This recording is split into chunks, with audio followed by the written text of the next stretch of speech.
مصر میں صلاح الدین ایوبی کا استقبال جن زعماء نے کیا ان میں ناجی نام کا ایک سالار خصوصی اہمیت کا عامل تھا۔ صلاح الدین ایوبی نے سب کو سر سے پاؤں تک دیکھا۔ اس کے ہونٹوں پر مسکراہٹ اور زبان پر پیار و محبت کی چاشنی تھی۔ بعض پرانے افسروں نے اسے ایسی نگاہوں سے دیکھا جن میں طنز تھی اور تمسخر بھی تھا۔ وہ صلاح الدین ایوبی کے صرف نام سے واقف تھے یا اس کے متعلق یہ جانتے تھے کہ وہ حکمران خاندان کا فرد اور اپنے چچا کا جانشین ہے۔ وہ یہ بھی جانتے تھے کہ نور الدین زنگی کے ساتھ اس کا کیا رشتہ ہے۔ ان کی نگاہوں میں صلاح الدین ایوبی کی اہمیت بس اس کے خاندان کی بدولت تھی، یا اس وجہ سے انہوں نے اسے اہمیت دی کہ وہ مصر کا فوجی وائسرائے بن کر آیا تھا۔ اس کے سوا انہوں نے صلاح الدین ایوبی کو کوئی وقت نہ دی۔ ایک بوڑھے افسر نے اپنے ساتھ کھڑے افسر کے کان میں کہا، بچہ ہے، اسے ہم پال لیں گے۔ مورخ اور اس وقت وقائع نگار یہ نہیں بتا سکتے کہ صلاح الدین ایوبی نے ان لوگوں کی نظریں بانپ لی تھی یا نہیں۔ وہ استقبال کرنے والے اس ہجوم میں بچہ لگ رہا تھا۔ البتہ جب وہ ناجی کے سامنے مصافحے کے لیے رکا تو صلاح الدین ایوبی کے چہرے پر تبدیلی سی آ گئی تھی۔ وہ ناجی سے آنکھ ملانا چاہتا تھا، لیکن ناجی جو اس کی باپ کی عمر کا تھا سب سے پہلے درباری خوش آمدیوں کی طرح جھکا، پھر ایوبی سے بغل گیر ہو گیا۔ اس نے ایوبی کی پیشانی چوم کر کہا، میرے خون کا آخری قطرہ بھی تمہاری جان کی حفاظت کے لیے بہے گا۔ تم میرے پاس زنگی اور شرکو کی امانت ہو، میری جان عظمت اسلام سے زیادہ قیمتی نہیں۔ صلاح الدین ایوبی نے ناجی کا ہاتھ چوم کر کہا، محترم، اپنے خون کا ایک ایک قطرہ سنبھال کر رکھیے، صلیبی سیاہ گٹاؤں کی مانند چھا رہے ہیں۔ ناجی جواب میں صرف مسکرایا، جیسے صلاح الدین ایوبی نے کوئی لطیفہ سنایا ہو۔ صلاح الدین ایوبی اس تجربہ کار سالار کی مسکراہٹ کو غالباً نہیں سمجھ سکا۔ ناجی فاطمی خلافت کا پروردہ سالار تھا۔ وہ مصر میں باڈی گارڈز کا کمانڈر تھا، جس کی نفری 50,000 تھی اور ساری کی ساری نفری سوڈانی تھی۔ یہ فوج اس دور کی جدید ہتھیاروں سے مسلح تھی، اور یہ فوج ناجی کا ہتھیار بن گئی تھی، جس کے زور پر وہ بے تاج بادشاہ بنا بیٹھا تھا۔ وہ سازشوں اور مفاد پرستی کا دور تھا۔ اسلامی دنیا کی مرکزیت ختم ہو چکی تھی۔ صلیبیوں کی بھی نہایت دلکش تخریب کاریاں شروع ہو چکی تھیں۔ زرپرستی اور تعیش کا دورہ تھا۔ جس کے پاس ذرا سی بھی طاقت تھی اسے وہ اپنے اقتدار کے تحفظ کے لیے اور دولت سمیٹنے کے لیے استعمال کرتا تھا۔ سوڈانی باڈی گارڈز فوج کا کمانڈر ناجی مصر میں حکمرانوں اور دیگر سربراہوں کے لیے دہشت بنا ہوا تھا۔ خدا نے اسے سازش ساز دماغ دیا تھا۔ اسے اس دور کا بادشاہ ساز کہا جاتا تھا۔ بنانے اور بگاڑنے کی خصوصی مہارت رکھتا تھا۔ اس نے صلاح الدین ایوبی کو دیکھا تو اس کے چہرے پر بالکل اسی طرح مسکراہٹ آ گئی جس طرح کمزور سی بھیڑ کو دیکھ کر بھیڑیے کے دانت نکل آتے ہیں۔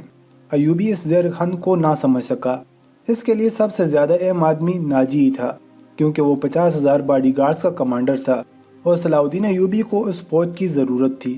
صلاح الدین ایوبی سے کہا گیا کہ حضور بڑی لمبی مسافت سے تشریف لائیں، پہلے آرام کر لیں، تو اس نے کہا، میرے سر پر جو دستار رکھ دی گئی ہے میں اس کا اہل نہ تھا۔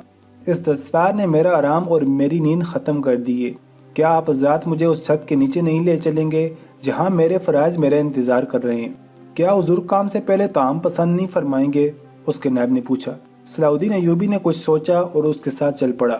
لمبے تڑنگے قوی ہیکل باڈی گارڈز اس عمارت کے سامنے دو رویہ کھڑے تھے جس میں کھانے کا انتظام کیا گیا تھا۔ ایوبی نے ان گارڈز کے قد بت اور ہتھیار دیکھے تو اس کے چہرے پر رونق آ گئی، مگر یہ رونق دروازے میں قدم رکھتے ہی غائب ہو گئی۔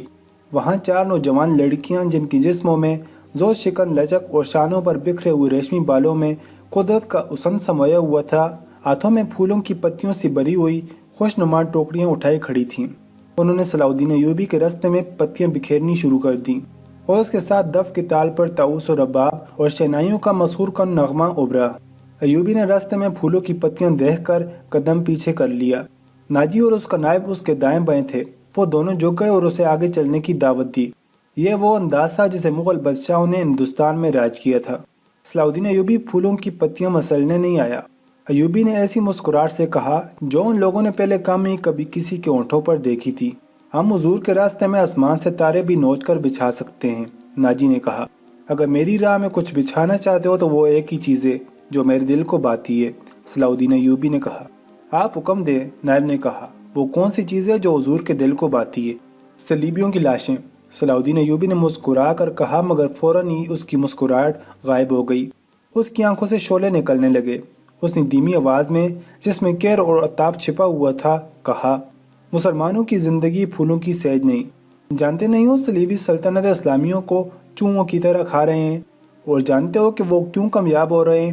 صرف اس لیے کہ ہم نے پھولوں کی پتیوں پر چلنا شروع کر دیا ہے۔ ہم نے اپنی بچیوں کو ننگا کر کے ان کی عصمتیں رون ڈالی ہیں۔ میری نظریں فلسطین پر لگی ہوئی ہیں۔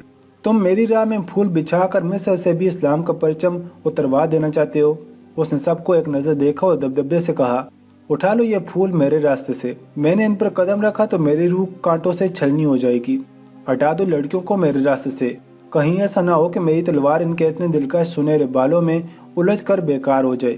حضور کی جائے وحشمت، مجھے حضور نہ کہو۔ صلاح الدین ایوبی نے بولنے والے کو یوں ٹوک دیا جیسے تلوار سے کسی کافر کی گردن کاٹ دی ہو۔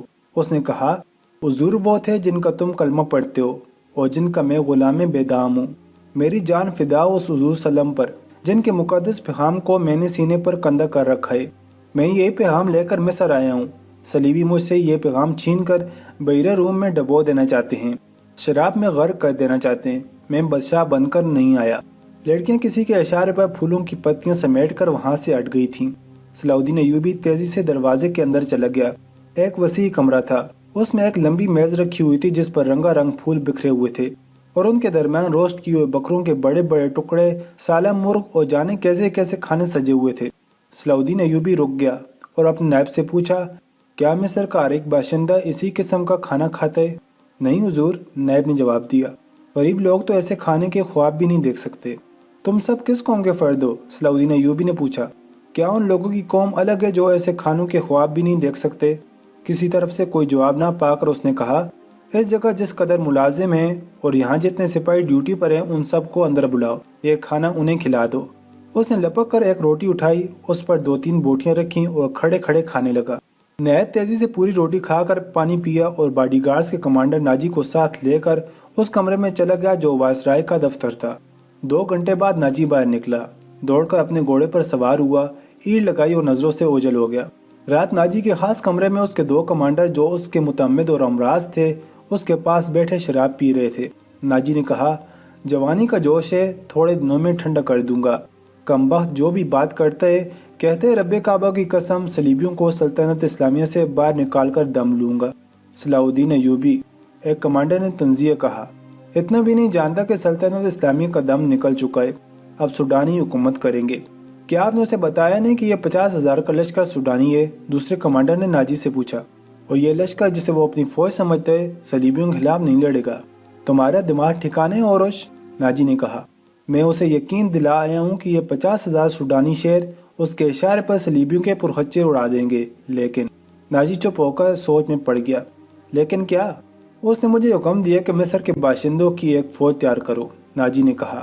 اس نے کہا ہے کہ ایک ہی ملک کی فوج مناسب نہیں ہوتی، وہ مصر کے لوگوں کو بھرتی کر کے ہماری فوج میں شامل کرنا چاہتے۔ تو آپ نے کیا جواب دیا؟ میں نے کہا آپ کی حکم کی تعمیل ہوگی، ناجی نے جواب دیا، مگر میں اسے حکم کی تعمیل نہیں کروں گا۔ مزاج کا کیسا ہے؟ اوروش نے پوچھا۔ ضد کا پکا معلوم ہوتا ہے، ناجی نے جواب دیا۔ آپ کی دانش اور تجربے کے سامنے تو وہ کچھ بھی نہیں لگتا، دوسرے کمانڈر نے کہا۔ نیا امیر مصر بن کر آیا ہے، کچھ روز یہ نشہ طاری رہے گا۔ میں یہ نشہ اترنے نہیں دوں گا، ناجی نے کہا، اسے اسی نشے میں بدمست کر کے ماروں گا۔ بہت دیر تک یہ تینوں صلاح الدین ایوبی کے خلاف باتیں کرتے رہے اور اس مسئلے پر غور کرتے رہے کہ اگر صلاح الدین ایوبی نے ناجی کی بےتاج بادشاہی کے لیے خطرہ پیدا کر دیا تو وہ کیا کارروائی کریں گے۔ ادھر صلاح الدین ایوبی اپنے نائبین کو سامنے بٹھائے یہ ذہن نشین کرا رہے تھے کہ وہ حکومت کرنے نہیں آیا اور نہ کسی کو حکومت کرنے دے گا۔ اس نے انہیں کہا کہ اسے جنگی طاقت کی ضرورت ہے اور اس نے یہ بھی کہا کہ اسے یہاں کا فوجی ڈھانچہ بالکل پسند نہیں۔ 50,000 باڈی گارڈ سوڈانی ہیں، ہمیں ہر خطے کے باشندوں کو یہ حق دینا ہے کہ وہ ہماری فوج میں آئیں، اپنے جوڑ دکھائیں اور مال غنیمت میں سے اپنا حصہ وصول کریں۔ یہاں کی عوام کا معیار زندگی اسی طرح بلند ہو سکتا ہے، صلاح الدین ایوبی نے انہیں بتایا۔ میں نے ناجی سے کہہ دیا کہ وہ عام بھرتی شروع کر دے۔ کیا آپ کو یقین ہے کہ وہ آپ کی حکم کی تعمیل کرے گا؟ ایک ناظم نے اس سے پوچھا۔ کیا وہ حکم کی تعمیل سے گریز کرے گا؟ وہ گریز کر سکتا ہے، ناظم نے جواب دیا۔ فوجی امور اس کے سپرد ہیں، وہ کسی سے حکم لیا نہیں کرتا، اپنا منوایا کرتا ہے۔ صلاح الدین ایوبی خاموش رہا، جیسے اس پر کچھ اثر ہی نہ ہوا ہو۔ اس نے سب کو رخصت کر دیا اور صرف علی بن سفیان کو اپنے ساتھ رکھا۔ علی بن سفیان جاسوسی اور جوابی جاسوسی کا ماہر تھا۔ اسے صلاح الدین ایوبی بغداد سے اپنے ساتھ لایا تھا۔ وہ 1.5 عمر آدمی تھا، اداکاری، چپ زبانی اور بیس بدلنے میں مہارت رکھتا تھا۔